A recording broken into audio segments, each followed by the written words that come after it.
సాంఖ్యయోగం.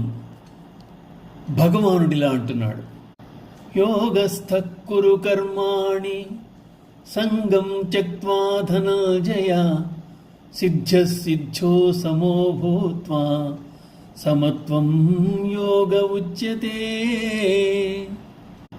ధనంజయ, సమత్వభావాన్ని యోగం అంటారు.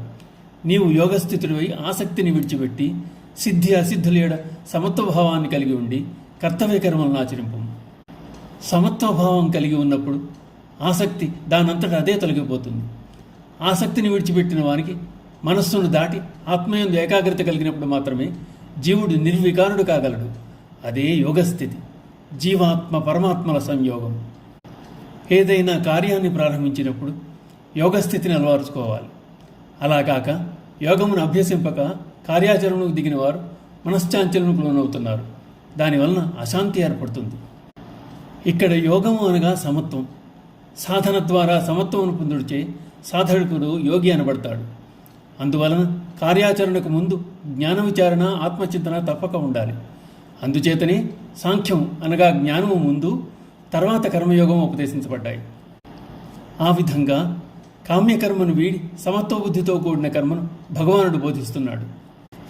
దూరేణ హ్యవరం కర్మ బుద్ధియోగా ధనంజయ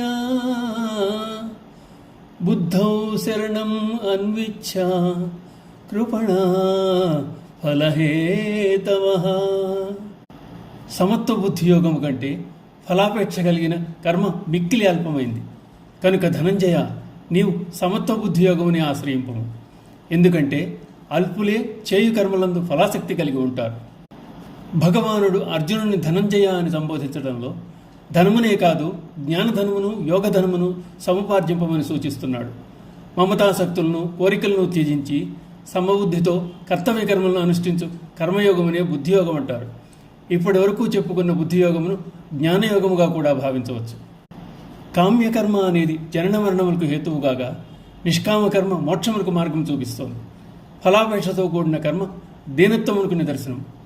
అందుచేత నిష్కామకర్మను ఆశ్రయించి జీవుడు తన బుద్ధిని తానే తరింపు చేసుకోవాలని చెప్తున్నాడు భగవానుడు. నమో భగవతే వాసుదేవాయ.